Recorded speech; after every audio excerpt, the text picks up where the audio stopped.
Mas e aí, gente? Como é que foi a terça-feira? Vocês gostaram? Foi muito divertido, né? A última aula, as brincadeiras do professor Thiago sempre tirando a gente ali do pouco do conteúdo para descontrair, né? Mas a prova é terça-feira já, né? Já é terça. E eu não sei de nada, pra falar a verdade. Mas eu acho a risada dele tão engraçada que é a única coisa que me tira a atenção. Verdade. Ai, meu Deus. As brincadeiras dele. Mas apesar das brincadeiras, ele consegue manter o foco realmente no conteúdo. É verdade. Tirar algo rápido, assim, mas realmente retorna e acho interessante. Eu acho interessante o intervalo, que dá pra gente relaxar também. Eu adoro, pra falar a verdade. Mas e aí? Vocês sabem de alguma coisa do conteúdo pra prova? Ó, ele falou uma parte bem interessante, né, falando sobre o advogado, qual a função do advogado.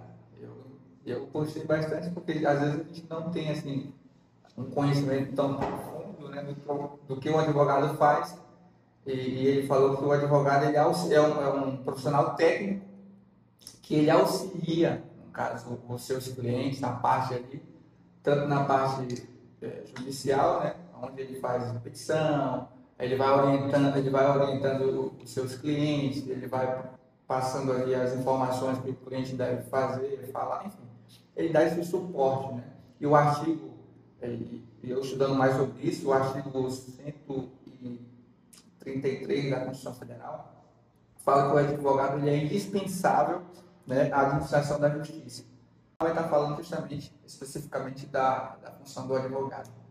Nossa, ele tá fazendo mesmo. Realmente você está inteirado no conteúdo. É verdade. Vai fechar a prova, dois no meio, né? Mas que eu lembro, não tinha só isso de conteúdo, né? Não, tinha o Ministério Público também, né?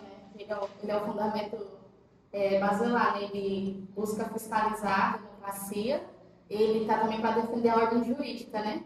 E os interesses da sociedade, os direitos também individuais indispensáveis. Né? O Ministério Público ele também pode instaurar inquéritos, né, policial, e o chefe também do Ministério Público, né, ele tem a prerrogativa de propor ações contra a inconstitucionalidade. Bem interessante, né? E de que maneira quase informal é considerado quarto poder. Isso, e ele fiscaliza os outros três, né? Bem legal. Nossa, o Ministério Público tem tanto poder, eu só queria trabalhar lá como estagiário. Mas sério, não tinha alguma coisa falando sobre advocacia pública? Será que vai cair isso na prova? Ah, acredito que sim. Ele falou também bastante sobre essa parte. E o que é que Qual é fala? a função dela, exatamente, a advocacia pública faz.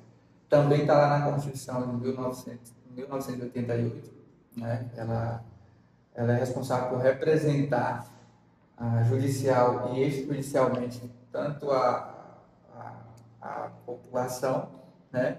Que defende também a questão dos interesses públicos. Então, a advocacia pública ela é composta pela Advocacia Geral da União, o Ministério Público e a Defensoria Pública. Pior, né? A Defensoria Pública, todo mundo nasce com direito, né, constitucional de defesa. E tem as pessoas que não têm condições, né, de poder pagar os honorários, né, de um advogado. Por isso que tem a Defensoria Pública, que ela está lá para proteger e defender, né, os direitos da sociedade, que tem essa dificuldade de poder pagar os honorários, né? E o interessante é que a Defensoria ela atua tanto na Justiça Federal quanto na estadual também, né? Da justiça, isso. Isso, a gratuidade. Quando a pessoa entra no processo, ela pode pedir, né, a gratuidade, né, da justiça e a defensoria ela vai entrar para proteger essas pessoas. Eu acho que se eu precisasse de advogado, ele tá bem aí. Na defensoria.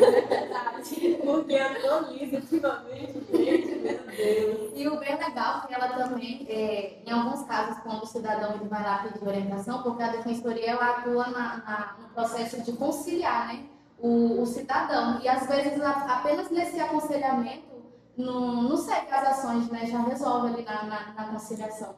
Ou a mediação. É isso. Nossa, gente. Eu já tô vendo essa prova, vai ser uma dor de cabeça. E aí? Então, gente, a gente já falou já diversos assuntos, né, sobre advogado, sobre a advocacia pública, a defensoria pública, né? Mas está faltando, tipo, algum assunto ainda que a gente vai comentar sobre? Para essa revisão, né, para bem completinho, né?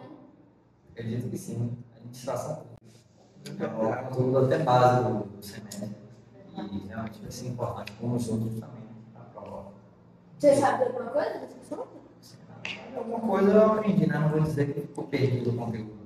A questão como surgiu a administração pública, uma questão que ela teve uma influência francesa no Brasil, por volta do final do século XVIII e início do século XIX. Só que no Brasil ela veio no final do século XIX e permeou-se até o século XX, onde o Brasil ele conseguiu adaptar e aproveitar esse conteúdo para jogar no nosso treinamento de logística nossa. Interessante. Então, é dentro do século XIX, né? Sim. Só que assim, o foco do conteúdo não seria nem a parte histórica, porque o Brasil ele não teve tanto aproveitamento nisso. Ele focou mais no princípio como a administração pública francesa ela poderia ser adaptada no Brasil. Aí, qual o objetivo dela? Que seria regular a administração pública entre os particulares e o público, e criando essa diferença, onde o público tem sempre supremacia sobre o privado. Só que assim, não se resume isso, né?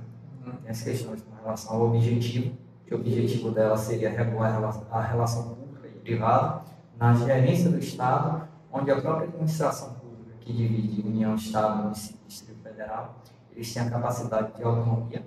Entretanto, a União ela gere as normas gerais e os demais entes eles fazem a regulação dos pontos específicos, como a gestão do direito tributário.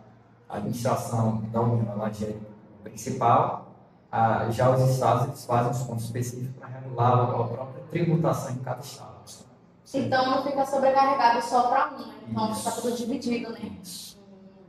É bem claro, também eles falam na questão do princípio, que seria o princípio da supremacia do interesse público e o próprio princípio da administração, que seria a legalidade, impessoalidade, publicidade e eficiência, que são os princípios basilares da administração pública, no quesito onde eles têm, se eu não me engano, o papel de que o próprio administrador ele não se aproveite desse poder que ele tem em mãos para poder fazer uso em benefício próprio. Sim. Nossa, para o chinês enrolou o assunto, viu? Alguma coisa, né? Tá aprendendo.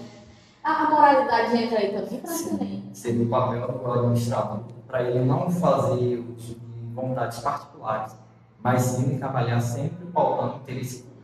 Ele não tem que primar o objetivo dele, mas sim a vontade do público sobre o particular. Verdade, meu professor falou sobre a moralidade, a impessoalidade, verdade, ano passado. Os princípios. Isso, sim. Não, né? É bom que a nossa administração pública aí é bem estruturada, né? Sim. Até porque eles também trabalham com a própria interação, onde a administração pública, que seria o direito administrativo, ele está interligado com o direito constitucional e o direito tributário, que é para dar essa ênfase onde a administração pública ela trabalha também a partir do direito constitucional, que é a Carta Magna, e o direito tributário, que ele faz esse papel de regular o erário público. Legal. Me sinto um pouco mais preparada para essa prova. Vamos lá, vamos fechar essa prova de terça, né? Verdade. De segunda para quinta. Estamos estudando dia de domingo, né? Então vamos lá. Você é estudante. Vai dar certo, vai dar certo. Mas e você, que está aí do outro lado da tela? Consegue nos ajudar a completar esse assunto?